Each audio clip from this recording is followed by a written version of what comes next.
Bienvenidos, soy René William Melara. Gracias por acompañarnos a través de la internet. Nuestra oración es que el mensaje de hoy sea de bendición y pueda comprender el amor y propósito de Dios para su vida. Si tiene alguna pregunta y desea congregarse con nosotros, la información está disponible en nuestro sitio web en el www.iccmd.org. Dios le bendiga.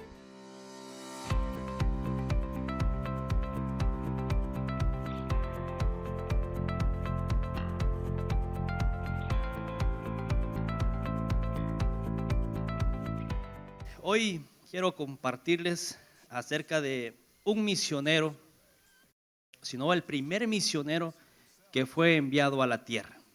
¿Usted sabe cómo se llama? Jesús, amén. Y sabe que Jesús, Él vino a la tierra con el propósito de darnos vida y darnos a nosotros vida en abundancia. Y Jesucristo era el Rey de Reyes, era el Señor de Señores, era el Dios creador de todo. Y aún así, dice la Biblia que no escatimó, ¿verdad?, ser igual a Dios, como cosa a que aferrarse, sino que se humilló, ¿verdad?, hasta la muerte y muerte de cruz. Qué maravilloso es, ¿verdad?, para nosotros hoy en día saber que el Dios Todopoderoso vino a la tierra en forma de hombre para enseñarnos que se puede vivir en integridad, que se puede vivir en santidad, y para enseñarnos que Él tiene misericordia y compasión del mundo entero, como la ha tenido de nosotros, que hoy en día estamos aquí adorando al Señor. Yo quiero invitarles que vayamos al libro de Mateo, en el capítulo 10, versos 1 al 15. El libro de Mateo, capítulo 10, versos 1 al 15. Dice la palabra del Señor: entonces, llamando a sus 12 discípulos, les dio autoridad sobre los espíritus inmundos para que los echasen fuera y para sanar toda enfermedad y toda dolencia. Los nombres de los 12 discípulos apóstoles son estos: primero, Simón llamado Pedro, y Andrés su hermano, Jacob hijo de Zebedeo y Juan su hermano, Felipe, Bartolomé, Tomás, Mateo el publicano, Jacobo hijo de Alfeo, Lebeo por sobrenombre Tadeo, Simón el cananista y Judas Iscariote, el que también le entregó. A estos 12 envió Jesús y les dio instrucciones diciendo: por camino de gentiles no vayáis, y en ciudad de samaritanos no entréis, sino id antes a las ovejas perdidas de la casa de Israel. Y yendo predicad diciendo: el reino de los cielos se ha acercado. Sanad enfermos, limpiad leprosos, resucitad muertos, echad fuera demonios. De gracia recibisteis, dad de gracia. No os proveáis de oro, ni plata, ni cobre en vuestros cintos, ni de alforja para el camino, ni de 2 túnicas, ni de calzado, ni de bordón, porque el obrero es digno de su alimento. Mas en cualquier ciudad o aldea donde entréis, informaos quién en ella sea digno, y posad allí hasta que salgáis. Y al entrar en la casa, saludadla, y si la casa fuera digna, vuestra paz vendrá sobre ella, mas si no fuere digna, vuestra paz se volverá a vosotros. Y si alguno no os recibiere ni oyere vuestras palabras, salid de aquella casa o ciudad y sacudid el polvo de vuestros pies. De cierto os digo que en el día del juicio será más tolerable el castigo para la tierra de Sodoma y de Gomorra que para aquella ciudad. Hermanos, es increíble saber que cómo Dios vino a este mundo y nació en el peor lugar, en un pesebre. Imagínense que Él es Dios. Él pudo haber escogido un palacio, la mejor habitación para que para que su hijo naciera. Pero no, él nació en un pesebre. Pudo haber tenido los mejores médicos de la época, las mejores enfermeras, pero ¿quiénes le rodeaban? Unos animales, ¿verdad? ¿Se acuerdan? Unos animales. Imagínese usted como padre, los caballeros, obviamente deseamos que nuestros hijos nazcan en un buen lugar, que sean bien atendidos y si es posible los mejores médicos. Sí, ¿verdad? Pero en cambio Jesús nació en un pesebre, siendo Dios, solo por amor a nosotros, solo porque nos ama. Y pues Jesús nació, comenzó a crecer como todo niño, como adolescente, como joven, solo por aprender sobre nosotros, aprender cómo pensamos, cómo sentimos. Me imagino que anduvo descalzo por ahí, corriendo como todo niño, para ver, para sentir qué se siente ser una persona. Y siendo Dios, vino a morir por nuestros pecados. Pagó por nuestra culpa en la cruz del Calvario, para que su sangre nos dé a nosotros perdón de pecados y vida eterna. Y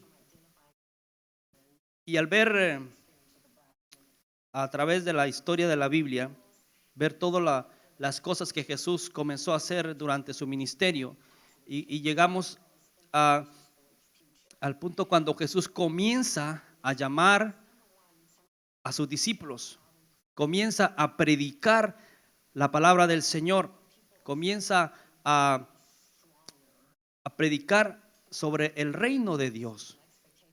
Y la gente comienza a acercarse a Jesús y los discípulos se acercan a Jesús y Jesús los trae a ellos para enseñarles, porque Él es nuestro maestro también.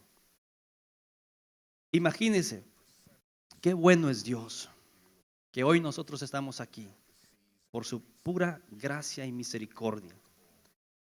Si vamos un poco atrás en las Escrituras, en el capítulo 9 del libro de Mateo, vamos a encontrar algunas historias después que el Señor comienza a llamar a sus discípulos. Y en el verso 9 al 26 encontramos una historia de una niña que estaba muriendo. Dice, mientras él les decía estas cosas, vino un hombre principal y se postró ante él diciendo, mi hija acaba de morir, mas ven y pon tu mano sobre ella y vivirá. Hermanos, una de las cosas que Jesús venía a mostrarnos y a enseñarnos a nosotros es que Él tiene compasión. Dios tuvo compasión de nosotros. Por eso envió a Jesús a morir por nosotros. Y Dios ha tenido siempre compasión del mundo y Él siempre ha querido salvarlo, salvar a la humanidad del pecado. Y Jesús tiene compasión de este hombre y de su hija que está muriendo y dice, ok, voy a ir allí donde está la niña enferma. Pero en esa misma historia, Jesús se encuentra con una mujer. ¿Se acuerdan, verdad? La historia de esta mujer. Era una mujer que estaba enferma, que había gastado todo cuanto tenía, pero nadie podía hacer nada por ella. Nadie podía sanarla.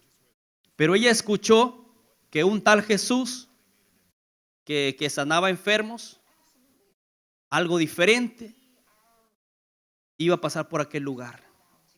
Así que ella pensaba que con solo tocar el borde del manto del Señor Jesús podía ser sana. Y Jesús tuvo compasión de ella, ella tocó el manto del Señor y ella fue sanada. Porque Jesús tiene compasión de la gente. Él ha tenido compasión, quién sabe, de tantas cosas que hay en nuestras vidas, de tanto pecado. Él ha tenido compasión de nosotros. Y ha tenido compasión hasta el día de hoy para que hoy estemos en este lugar. En los siguientes pasajes, en el verso 23 dice que al entrar Jesús en la casa del principal, viendo a los que tocaban flauta y la gente hacía alboroto, les dijo: apartaos, porque la niña no está muerta, sino duerme. ¿Se imagina usted, verdad? Llega a un velorio y diciendo estas palabras, ¿qué pasaría? Lo sacan a pedradas, ¿verdad? Tiran el café encima y todo, diciendo la niña no está muerta, simplemente duerme. Pero Jesús era Dios y Él tenía compasión de esa niña y de su familia. Y dice la Biblia que se burlaban de Jesús. Este está loco, ¿cómo va a decir que está dormida? La niña está muerta. Pero dice que Él entró y tomó de la mano a la niña y la niña se levantó. Imagínense qué maravilloso para su familia. Su familia, su madre quizás llorando, su padre desesperado porque su niña ha muerto.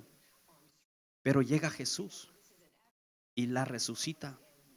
Llega Jesús y le da vida, porque Él es el dador de la vida. Como decía el pastor, Él la quita, Él daba la vida y Él la quita también.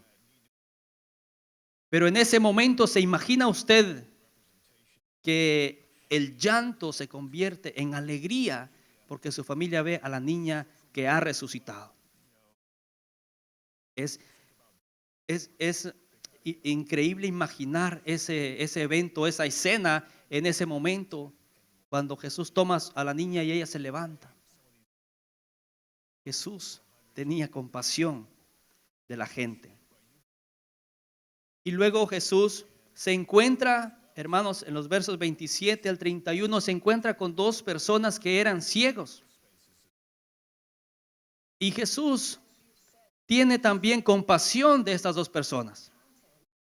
Y Jesús les da la vista. ¿Se imaginan a estos pobres hombres toda su vida en oscuridad? Nunca habían podido observar la belleza de los árboles, los colores. Mire qué hermosas estas flores, los colores de esas flores. Esos pobres hombres ciegos no podían ver la maravillosa creación de Dios. Pero hermanos, se encontraron con Jesús. Y que Jesús tuvo compasión de ellos y les dio la vista. ¿Se imagina la alegría de estos hombres al comenzar a ver todo lo que había a su alrededor? Quizás a su familia, quizás su esposa, sus hijos, por verles por primera vez. Imagínense esa escena, qué maravillosa. Y solo porque Dios nos ama, porque Dios amaba a estos ciegos también y tuvo compasión de ellos, que envió a su Hijo desde el cielo para darles la vista, para darles salvación. Quizás nosotros no hemos sido ciegos, gracias al Señor, pero Él ha tenido compasión de nosotros en algunas otras cosas en nuestras vidas. Terminando este capítulo, en el verso 32, dice: mientras salían ellos, he aquí le trajeron un mudo endemoniado, y echando fuera el demonio, el mudo habló, y la gente se maravillaba y decía: nunca se ha visto cosa semejante en Israel. ¿Por qué? Porque no hay otro Dios como nuestro Dios. Esa es la gran diferencia. Un Dios que resucita muertos, un Dios que sana lo imposible, un Dios que da vista al ciego, un Dios que devuelve el habla a un mudo. No se ha visto, hermanos. porque no hay otro Dios como nuestro Dios. Y él dice que él vino para darnos vida. Y dice para que la tengan en abundancia. ¿Se imagina usted este pobre hombre mudo queriendo hablar toda su vida? Qué triste ha de ser, ¿verdad? Es como cuando nuestros hijos no pueden hablar aún. Y nosotros queremos que nos diga algo cuando está llorando y llora y llora y usted no sabe por qué está llorando y el niño solo puede hacer llorar, quizás le duele algo y usted desea que el niño le hable y le diga me duele aquí para poder ayudarle. ¿Se imagina este pobre hombre que nunca había hablado? Cuando empezó a hablar, pudo haber dado gracias a Dios, a Jesús, por lo que él había hecho en su vida. En los versos 35 dice, recorría a Jesús todas las ciudades y aldeas enseñando en las sinagogas de ellos y predicando el evangelio del reino y sanando toda enfermedad y toda dolencia en el pueblo.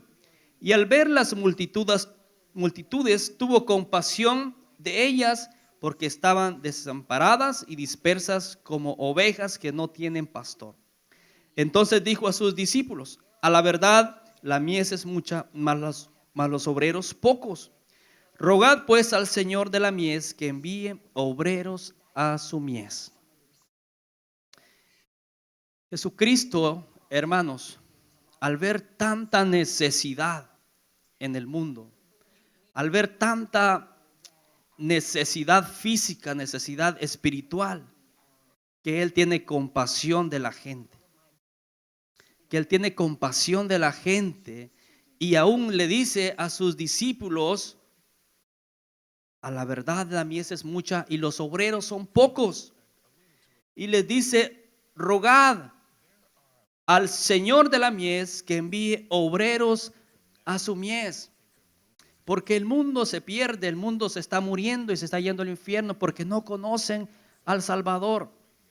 Y les dice, rueguen al Señor de la mies que envíe obreros a su mies. Jesucristo tenía compasión de la gente. Pero también Jesucristo, hermanos, estaba enseñándole a sus discípulos que así como Él podía hacer estas cosas, ellos también podrían hacerlo. Así como Él vino y dejó su comodidad en el cielo para venir a la tierra y hacer esos milagros, Él quería enseñarle a sus discípulos que ellos también podían hacerlo. Dice en los siguientes pasajes, verso 1 del capítulo 10, que entonces llamó, dice, a sus 12 discípulos y les dio autoridad sobre los espíritus inmundos. Jesús acababa de echar fuera un demonio de aquel hombre mudo. Los discípulos vieron aquella escena y ahora Jesús les está dando autoridad a ellos para que ellos también puedan echar fuera demonios. Hermanos, los espíritus inmundos existen. ¿Usted cree? Existen, hermanos. Y nosotros estamos en una batalla todos los días con ellos, ¿verdad? Y Jesús le enseñó a sus discípulos que Él podía hacerlo, que Él tenía el poder para hacerlo y Él les da autoridad a sus discípulos para que lo puedan hacer. ¿Cuántos discípulos del Señor hay en este lugar? Amén. Todos los que hemos sido lavados con la sangre de Cristo, que hemos creído en Él, somos discípulos del Señor.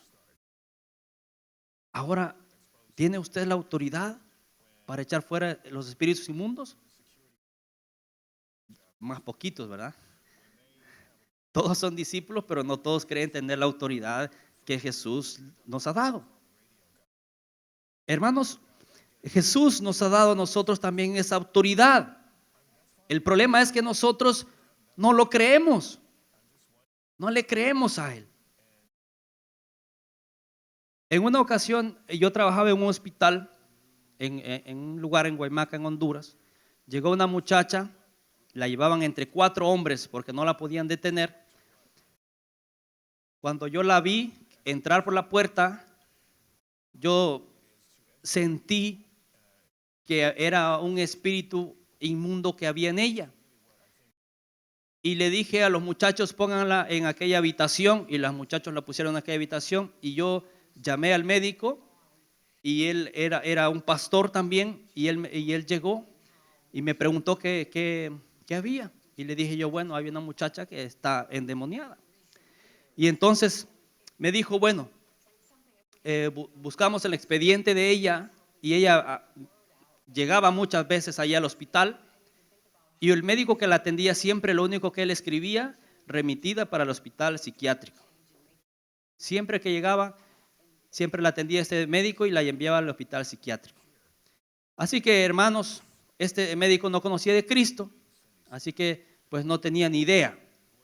Pero el pastor me dijo, vamos a orar, y nos sentamos y nos arrodillamos a orar, alabamos al Señor, leímos las escrituras, y después de media hora, 40 minutos en oración, me dijo, vamos a orar por ella ahora.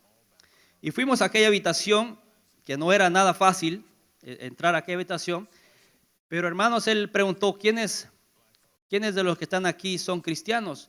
Y solo un muchacho era cristiano. Entonces dijo, bueno, si no son cristianos, sálganse. Y los muchachos se salieron.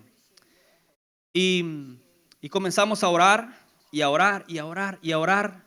Y no recuerdo cuánto tiempo oramos, hasta que aquel espíritu inmundo de aquella muchacha salió, y aquella muchacha fue liberada, y aquella muchacha aceptó al Señor en aquel momento. Y desde entonces nunca más volvió ese espíritu a molestarla. Hermanos, Dios tiene el poder. Y Él les dio autoridad a sus discípulos. Él les enseñó a hacerlo y le dice, ustedes también pueden. Él, hermanos, acababa de sanar a la mujer con el flujo de sangre, que había gastado todo lo que tenía y no había podido ser sanada. Y le dice a sus discípulos, les da autoridad para sanar toda enfermedad. Allá en la India, en una reunión de oración, cuando nosotros comenzábamos con el grupo que estábamos trabajando allá, una señora llevó a su niño, que ella adoran millones de dioses. No entendía yo en ese momento por qué había llevado a su hijo a nuestra reunión. Ella llegó y dijo, pídanle a su Dios, tal vez tu Dios puede hacer algo por mi hijo. Y nosotros estábamos justamente orando, y bueno, comenzamos a orar por aquel niño, y estábamos orando, y dice ella que vio como una alergia que había en el cuerpo de aquel niño, algo espantoso, iba desapareciendo, y juntamente la fiebre que ese niño tenía iba desapareciendo hasta que quedó totalmente sano en aquel momento. Y ella llorando dijo, realmente su Dios tiene poder. Y aquella mujer aceptó al Señor aquel día, porque vio cómo Dios había sanado a su hijo. No somos nosotros, hermanos, es Dios. Él es quien hace la obra. Nosotros no podemos hacer nada, pero Él es el que tiene el poder para hacer la obra. Les dice, limpien leprosos. En esos tiempos, la lepra era algo terrible. Y aún hoy hay lepra en muchos lugares. En la India hay lugares, en Calcuta donde nosotros vivíamos, hay lugares, hay centros donde está la gente que tiene lepra. Y un pastor que llegó de aquí de Estados Unidos fue a visitar ese lugar y estaba platicando con un muchacho, y luego el pastor vino y lo abrazó, aquel muchacho con lepra. Y el muchacho cayó de rodillas llorando y dijo, nadie, nunca en mi vida me había tocado. ¿Por qué? Porque el pastor tuvo compasión de este hombre. Y quizás no fue sanado, pero hermanos, con solo el hecho de acercarse a ellos y este hombre de abrazarlo, dijo: nunca en mi vida nadie me había tocado. Y este muchacho conoció a Cristo, lo mejor, ¿verdad? Lo mejor. Dice resucitar muertos. Jesús les mostró a ellos cuando esta niña estaba muerta. Él fue a ese lugar y él la resucitó. Recuerdan que hay un canto que dice que con la sombra de Pedro, ¿qué pasaba? Se sanaban los enfermos. Y a veces para nosotros lo cantamos y como si nada. Pero qué increíble es, hermanos, que estos hombres con solo pasar y su sombra sanaba a los enfermos. Ya se imagina usted, ¿verdad? Caminando por las calles de Maryland y unos enfermos ahí solo sanan. Amén. ¿O no le gustaría? Resucitar muertos, les dijo el Señor a sus discípulos: resuciten muertos. Fíjese que en una ocasión, en ese mismo hospital, había una noche bien dura en ese momento para nosotros. Yo en el hospital era el enfermero, el farmacéutico, el radiólogo, todo, el guardia de seguridad y todo. Era un pueblo pequeño, así que a veces no había mucha demanda, así que el médico se iba a descansar a su casa y yo me quedaba en el hospital. Y esa noche, hermano, todas las mujeres embarazadas del pueblo se pusieron de acuerdo para ir a dar a luz al hospital. Así que desde las 6 de la tarde nosotros iban niños para afuera, como a las 4 de la madrugada, ya como 15 niños, ya se imagina, y ya no había ni camas en el hospital de tantos niños. Y me dijo el doctor, que hoy dile al que venga, mándalo para Tegucigalpa, me dijo. Ya estoy cansado, vos estás cansado, y ya solamente en caso de vida y muerte me pueden hablar. Y él se fue a descansar. A mí me tocaba seguir atendiendo a los bebés, a las mujeres. Y de repente, como a las 5 de la mañana, me llaman por el radio y me dice el guardia: Marvin, viene un enfermo. Y le digo: ¿qué tiene? Le digo yo. Porque el médico dijo que solo en caso de vida o muerte. Pues este hombre ya está muerto, me dijo. Pues le dije yo: pues ni modo, pásalo entonces. Y lo pasó, lo pusimos en una clínica, le tomé los signos vitales y definitivamente no tenía signos vitales aquel hombre. La misma conexión de radio la tenía el médico, así que él inmediatamente llegó sin que yo le hablara y entró a la sala y empezó también él a tomar los signos vitales y me dijo: bueno, vamos a intentar hacer lo que se pueda. Así que me dijo: primero vamos a orar, y mientras yo hago los ejercicios de resucitación, me dijo: tú ora, agárrale la cabeza y ora.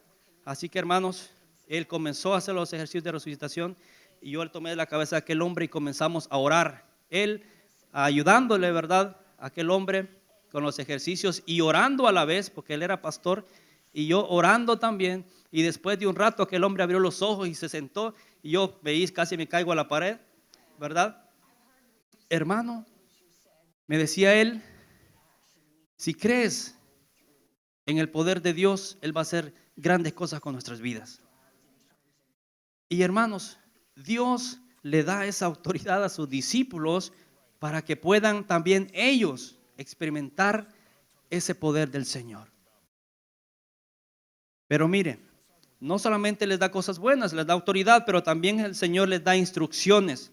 Les dice en los versos 5 en adelante, les da instrucciones. A esos 12 envió Jesús y les dio instrucciones diciendo que no fueran por camino de gentiles. No es que Jesús en ese momento les decía: no prediquen a los gentiles, pero Él les dijo: no vayan ahorita a los gentiles, habrá tiempo para ellos. No entren en ciudades samaritanos. Había un conflicto ahí con los samaritanos, ¿verdad? ¿Recuerdan en qué lugar había que adorar y toda la cosa? Y por ellos no se llevaba muy bien. Así que Jesús les dijo, no entren en ciudades samaritanos ahorita. Él conocía, ¿verdad?, la situación que había en los pueblos. Sino les dijo, vayan primero al pueblo de Israel. Prediquen primero al pueblo de Israel. Y prediquen diciendo, el reino de los cielos se ha acercado. Y le vuelve a repetir, sanen enfermos, limpien leprosos, resuciten muertos. Y le dice, echen fuera demonios. Y le dice, de gracia recibisteis, dad de gracia. Hermanos, decía y pensaba yo, todas las instrucciones que Jesús da en esos pasajes, y le dice, de gracia recibiste, dad de gracias. Podemos decir nosotros, y a veces no nos detenemos a pensar en lo que dice, pero los discípulos eran seres humanos. Y recuerden que estaba ahí Judas, ¿verdad? Dice el verso 4, Simón el cananista, Judas Iscariote, el que también le entregó. Así que y Judas era el tesorero de los discípulos, era el que andaba el billete. Imagínense los discípulos con la autoridad que Jesús les había dado, pudieron haber dicho, ay, pongamos una carpa, cobremos 100 pesos por enfermo, 500 por muerto, 1000 por leproso, y hubiesen hecho dinero, hermanos. Ya se imagina usted, ¿verdad? ¿Cuánta plata hubiesen hecho los discípulos con la autoridad que Jesús les dio? Pero Jesús dice, cuidado, de gracia recibieron, den de gracia. Porque Él iba a pagar en la cruz con su sangre por todos, como lo ha hecho por nosotros también. Así que dijo, cuidadito, de gracia recibiste, dar de gracia. Y luego les dice, no lleven oro, plata ni bronce. ¿Para qué sirven esas cosas, hermanos? ¿Para qué sirve el oro, la plata y el bronce? Para comprar, ¿verdad? En ese momento servían esas cosas para comprar. Y si lo traducimos a nuestro lenguaje, diría el Señor Jesús, no lleven dólares, no lleven tarjeta de crédito ni de débito, ¿verdad? No lleven nada de dinero. Ya se imagina los discípulos, pero ¿y cómo vamos a comer? ¿Cómo vamos a comprar las tortillas? O si encontramos un puesto de pupusas por ahí, ¿cómo vamos a comprar? Jesús les dijo, no lleven oro, plata ni bronce. Y les dijo, no lleven alforja. Diríamos, no lleven mochila. ¿Qué llevamos en la mochila cuando salimos de viaje? Ropa, comida, ¿verdad? Las manzanitas, las barras de granola. Trabajé mucho tiempo con los americanos allá en ese hospital y ellos íbamos a las montañas a predicar y también a brigadas médicas, y ellos siempre nos ponían una balsera de pan con jalea y crema de maní y refrescos y todo, ¿no? Nos mandaban bien equipados para las montañas.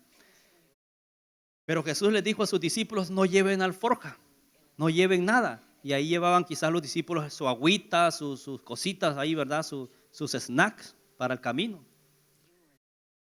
Y Jesús les dijo, no lleven estas cosas. Jesús les dijo, no lleven bordón. En esa época los judíos acostumbraban a caminar mucho, así que el bordón para ellos era como un arma de defensa. Le salía un ladrón, dice que se defendían con ese bordón, o un animal, una fiera también se defendían. Así que los mandó desprotegidos el Señor. ¿Se imagina? Han de haber dicho los discípulos, no, así no voy. Por lo menos, Señor, permítenos llevar el bordón. Pero el Señor les dijo, no lleven bordón. No lleven 2 túnicas, les dijo el Señor. No lleven ropa extra. Cuando usted sale a algún viaje misionero, si ha salido, lleva una maleta, ¿verdad? Se lleva la plancha del pelo, la plancha de la ropa. Y ropa que ni se va a poner allá, pero por si acaso siempre lleva. Yo me acuerdo que iba muchas veces a las reuniones de pastores allá en Honduras, y en una habitación habían varios pastores y llevaban su maleta y empezaban a sacar la plancha, un ventilador pequeño y empezaban a sacar tanta cosa de sus maletas. Y Jesús les dice a sus discípulos, no lleven ropa extra. Y les dice, no lleven calzado. Llevamos una maleta para la ropa y otra maleta para los zapatos, ¿verdad? Que los zapatos de ir a la iglesia, que los tenis de ir a correr, que las chanclas para ir a la playa. Y si juega fútbol, lleva también sus zapatos de jugar fútbol. Pero el Señor le dice a sus discípulos, no lleven todas estas cosas.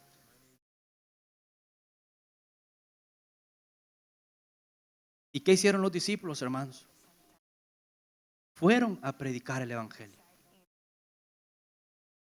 Jesús le dijo, si yo estuve dispuesto a dejar el cielo, mi comodidad, la gente, los ángeles que me adoraban y me servían, por venir a la tierra a servirles a ustedes, y ustedes tienen que estar dispuestos también a dejar su comodidad, ir a predicar el evangelio y no llevar nada. Si Él, siendo Dios, lo dejó todo, ¿nosotros por qué vamos a andar ahí? No, que si no llevo la mochila llena de comida, no voy. ¿Quiénes eran los discípulos, hermanos?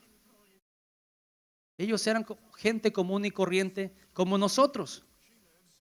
Gente que sentía, gente que también tenía malos pensamientos, gente que también era pecadora. Pero sabe que ellos eran obedientes al Señor. Jesús les enseñó cómo hacer las cosas, les dio autoridad, ahora les da instrucciones y los envía a predicar el evangelio. Ellos eran obedientes. Abraham, cuando Dios lo llamó, le dijo, vete de tu tierra y de tu parentela y de la casa de tu padre a la tierra que yo te mostraré. ¿Le dijo el Señor para dónde iba? No. Si el Señor le dice a usted, vete para Calcuta, ¿qué es lo primero que usted hace? Buscar en el Google dónde es Calcuta, si hay comida, si hay Burger King, si hay Pizza Hut, ¿verdad? Si venden Coca-Cola y muchas cosas. ¿Cuánto hay de distancia? ¿Cuánto va a costar? ¿Sí o no? Pero Abraham, hermano, fue obediente y se fue. Los discípulos, a pesar que me imagino yo que han de haber dicho, Señor, nos estás mandando casi desnudos a predicar el evangelio. Pero el Señor, hermanos, la enseñanza que Cristo quería darles a sus discípulos era que no necesitaban nada si lo tenían a Él. Y Dios sigue diciéndonos a nosotros, sean obedientes, prediquen el evangelio, no necesitan nada porque me tienen a mí. Les dice, no lleven oro, plata y bronce, no lleven dinero, no lo van a necesitar, no lleven ropa, no lleven zapatos, no lleven bordón, porque yo voy a estar con ustedes. Yo voy a estar con ustedes. Gente común y corriente como usted y como yo, pero siendo obedientes al llamado del Señor. Siendo obedientes al llamado del Señor. Si usted investiga más acerca de la vida de estos 12 hombres, se va a dar cuenta de cuán importantes son como ejemplo para nosotros hoy en día. Simples pescadores que Dios los llamó, estuvieron dispuestos a dejar sus redes, sus familias, para seguir al Señor y para ir y predicar su palabra. En Mateo 28, 18 al 20, todos lo conocemos como la gran comisión, el gran mandato del Señor, pero solo lo conocemos, muchas veces no lo ponemos en práctica. Dice Mateo 28, verso 18 en adelante, dice, y Jesús se acercó y les habló diciendo, toda potestad me es dada en el cielo y en la tierra. Por tanto, id y haced discípulos a todas las naciones, bautizándolos en el nombre del Padre y del Hijo y del Espíritu Santo, enseñándoles que guarden todas las cosas que os he mandado. Y dice, y he aquí que yo estoy con vosotros todos los días hasta el fin del mundo. Esa frase de Jesús que dice, y he aquí que yo estoy con vosotros todos los días hasta el fin del mundo, debe de ser la frase más importante de nuestra vida, porque es Jesús, es el Dios diciéndonos, yo voy a estar con ustedes, solamente sean obedientes. ¿Se imagina, hermanos? Tener al Rey de Reyes de nuestro lado, a Jesucristo, que Él es el dueño de todo, dueño del oro y la plata. Sus discípulos les dijo, no necesitan estas cosas, para enseñarles que Él es suficiente. En una ocasión, hermanos, por allá el 2009, una crisis que hubo económica mundial, y en Honduras crisis política también, y la iglesia solo nos envió $250, por ahí 300 creo, y solo nos ajustó para pagar las rentas y los que se pagan, ¿no? Los biles mensuales, y nos quedamos sin comer. Y mi esposa me dijo, vamos a darle gracias a Dios por lo que Él ha hecho en nuestras vidas. Y vamos a ayunar todo ese tiempo. O era aguantar hambre o ayunar, ¿verdad? Pero dijo, vamos a ayunar en agradecimiento a Dios por todo lo que Él nos ha dado. Hermanos, a la semana siguiente, uno de los niños de la escuela de fútbol vino y dijo, Marvin, mi mamá dice que vayan a comer a la casa. Y fuimos a comer a la casa de aquella familia. Hermanos, un banquete que usted no tiene ni idea. Camarones, pescado, carne de cabro, pollo y cualquier vegetal que usted se pueda imaginar. Y nosotros comimos y hasta llevamos para la casa. Pero los indios son bien envidiosos. Y al día siguiente todos los niños estaban haciendo fila. Me dijeron que fuiste a la casa de aquel a comer. ¿Y qué te dieron? Yo le dije, bueno, me dieron camarones, pescado, pollo, cabro. Y hermanos, 2 meses prácticamente estuvimos comiendo en casa de esas familias de gratis. ¿Sabe por qué? Porque Dios dice, si tú me eres obediente, aquí estoy yo. No lleves oro, no lleves plata, porque yo te voy a alimentar. Yo te voy a alimentar. Y nos damos cuenta, hermanos, de cuánto el Señor nos ha guardado. Si nosotros le contáramos tantas historias que nosotros hemos vivido personalmente y nuestros amigos de cómo Dios ha guardado nuestras vidas allá en el campo, pasaríamos aquí un par de días hablando de ello. Pero en una ocasión, uno de nuestros amigos, un brasileño, trabajaba en un lugar en Kashmir, donde es prohibido predicar el evangelio, y a él intentaron matarlo en varias ocasiones. Y en la última ocasión a él le envenenaron el agua de los tanques que están en el techo. Ellos tomaban agua de esa agua, así que la envenenaron el agua. Y en la mañana que él se levanta, ninguno de sus hijos, nadie se había levantado. En la mañana que él se levanta, ve que sus perros están muertos, y él sabe que en cualquier momento lo iban a matar, porque la gente ya sabía que él estaba ahí predicando el evangelio. Entonces él tomó un poco de agua y lo llevó a un lugar, y efectivamente el agua estaba envenenada. Dios es nuestro guardador. Él le dice a sus discípulos, no lleven su bordón. Nos diría nosotros, no lleven el machete o la escopeta, ¿verdad? Porque yo voy a estar con ustedes. No tengan miedo, porque yo voy a estar con ustedes. ¿Cuántas veces nosotros hemos sido librados del Señor? ¿O no se acuerda usted de todo lo que pasó usted en el camino, si se vino, como decía el pastor, caminando por esos lugares? Y usted cree que, no, ya la hice, dijo, ¿verdad? Pero fue Dios que lo trajo a este lugar, porque Dios tenía propósitos para su vida, ¿verdad?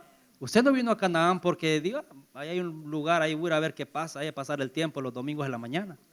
No, hermanos, Dios lo trajo aquí a usted con un propósito. ¿Sabe cuál es el propósito? Hechos 1:8 dice que recibiréis poder cuando haya venido sobre vosotros el Espíritu Santo, y me seréis testigos en Jerusalén, en Judea, en Samaria y hasta lo último de la tierra. Usted fue traído a este país para ser testigo del poder de Dios. Amén. Usted cree que vino a este país para hacerse rico, y no. Usted vino a este país para ser testigo de aquel que nos llamó de las tinieblas a la luz admirable, para que otros puedan creer por lo que Él ha hecho en su vida y por lo que Él ha hecho en mi vida. Aquí está el pastor. Él se vino desde El Salvador y, como él decía hace ratito, traía sus dólares y venía a hacer negocios. Pero Dios lo ha usado a él, aquí, a su familia, y han sido testigos del poder de Dios. Y por eso está usted aquí. Así que usted tiene el poder y la autoridad que Cristo nos ha dado, como lo hizo con sus discípulos. Él nos enseñó cómo hacerlo. Usted ha venido a la iglesia Canaán y Dios ha usado al pastor y a la hermana para enseñarles, capacitarles, y ahora creo que ya están listos para ser enviados. Amén. ¿O se preocupó más? Hermanos, Dios ha tenido compasión de nosotros. Nosotros debemos de aprender y tener compasión por las almas perdidas y de ser testigos aquí. Aquí no es su Jerusalén, aquí es lo último de la tierra para usted. Su Jerusalén está allá en El Salvador o en no sé de dónde, Honduras. Pero este es lo último de la tierra para usted. Pero Dios quiere que usted sea testigo y que le crea a Él. Confiamos que el mensaje de hoy haya sido de bendición para su vida. Si tiene alguna pregunta o desea información de nuestras actividades y cultos, visite nuestro sitio web en el www.iccmd.org. Muchas bendiciones.